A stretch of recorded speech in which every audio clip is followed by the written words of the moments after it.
Okay, let me move on to the Ilulissat Declaration, and we have heard about that a couple of times also earlier today.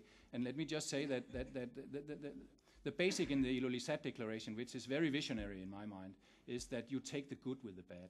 We have spoken a lot about rights when we are talking about the Arctic, but it's much more interesting to talk about obligations, because if you have the right to the Arctic, you also have a lot of responsibility and a lot of obligations. And in the Ilulissat Declarations, it actually states that every member needs to be a responsible coastal state. That means you must have a developed search and rescue organization. You must have a crisis response for pollution if you have an oil spill accident. And you have to put out the necessary tools and means in order to make navigation safe in the area. And no one country can make this alone, not even one of the countries, of the big countries up there. So unless you cooperate about these things, you will not be able to do it.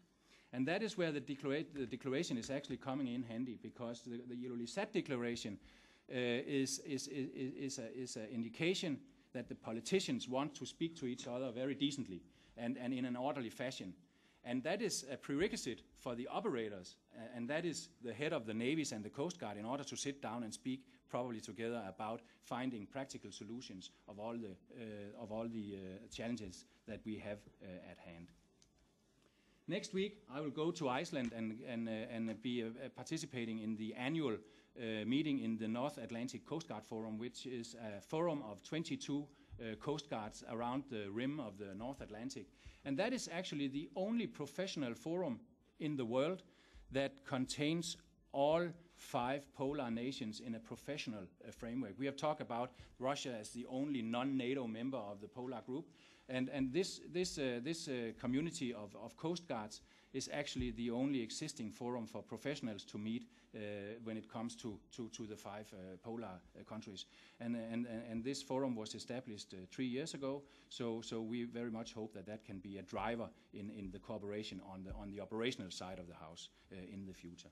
And then I just want to mention that if you have to operate in the area north of Greenland and north of Canada and north of Russia and in the Polar Sea at all, you need maritime infrastructure in order to support you. Let me just remind you that the distance from Reykjavik on Iceland to the northern coast of Greenland is the same as from Norway to Gibraltar. So if you have to operate up there with the present support facilities, you actually need to go back and forth to collect fuel all the time, and you cannot actually be efficient in the operations area.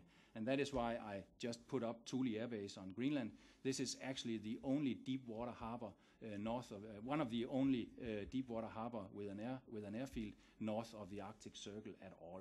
And in order to be up there with military or Coast Guard forces, which is the most required one, you need to have base facilities up there, and that is extremely expensive to create, and therefore you should cooperate about the existing infrastructure if that is at all possible, if you ask me. And then let me finish off with the picture of the Danish dog sledge patrol that I started with, and just say that this cooperation that I talk about is required, and it's very urgent that we get started now because the future has actually started. Thank you.